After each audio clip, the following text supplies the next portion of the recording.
నడతా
శ్రీరామచంద్ర ప్రభుకి జై.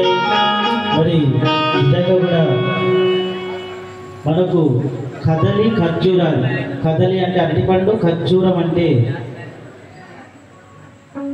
ఖర్జూర పండు. ఈ పళ్ళంత తీపిగా మరి పళ్ళు ఉండవంటారు పెద్దలు.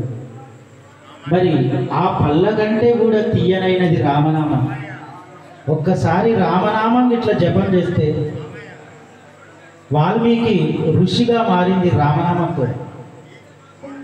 ఈరోజు మనకు అందిస్తున్నటువంటి రామాయణం ఆ వాల్మీకి రచించి ఒక దొంగగా, ఒక దోపిడీదారిగా ఉన్నటువంటి ఆ వాల్మీకి రామనామ జపంతో భక్తిలో మునిగిపోయి తనపై పుట్టలు పెరిగి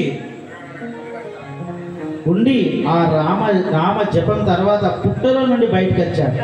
పుట్టను సంస్కృతంలో వాల్మీకం అంటారు. ఆ వాల్మీకం నుండి వచ్చినాడు కాబట్టి ఆయన వాల్మీకి అయ్యాడు. ఈరోజు రామాయణ కథను మనకు ఆ అమృత ఫలాన్ని మనకు అందించారు. రామ ఆయనం అంటే రాముడు నడిచిన దారి, ఆయనం అంటే దారి. ఆయన ఏ విధంగా ఎంత మంచి దారిలో నడిచాడంటే సత్యం ధర్మం కోసం పాటుపడినవాడు. హిందూ ధర్మం కోసం చెప్పుకోవాల్సింది ఒక్కడే రాముడు, మనకు దేవుడు. అందుకే ఆయన నడిచిన దారిలో మనం నడుస్తాం కాబట్టి, ఆ రామాయణంలో నడుస్తాం కాబట్టి రామనామ కీర్తన ఎక్కడుండదో హిందువులకు రక్షకుడు, పాలకుడు, క్షేత్ర పాలకుడు, హిందూ ధర్మానికి క్షేత్ర పాలకుడు అయినటువంటి హనుమంతుడు అంతటా కూడా ఉంటాడని ప్రతి విన్నప్పుడు ధన్యవాదాలు.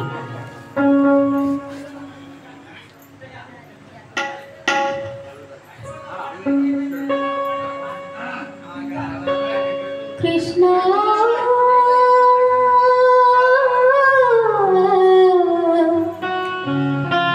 కృష్ణ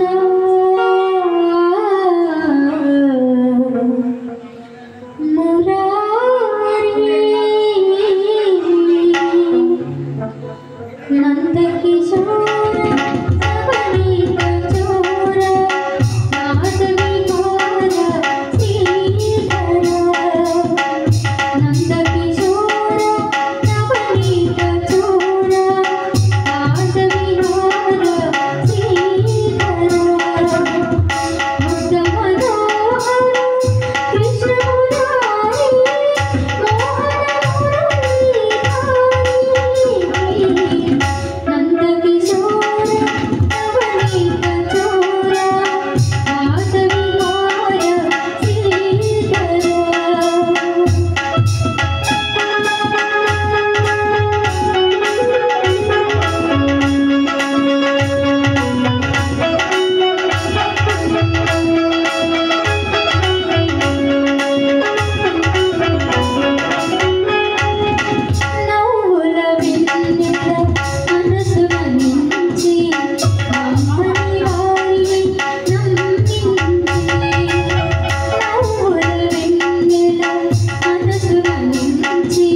ధన్యవాదాలండి.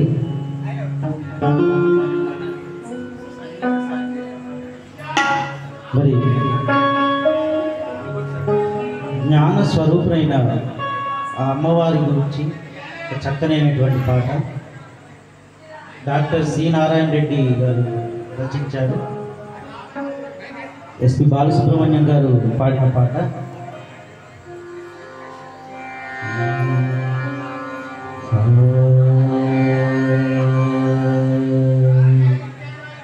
రిగమ భదని సా నిదప మగరి సరి హా హా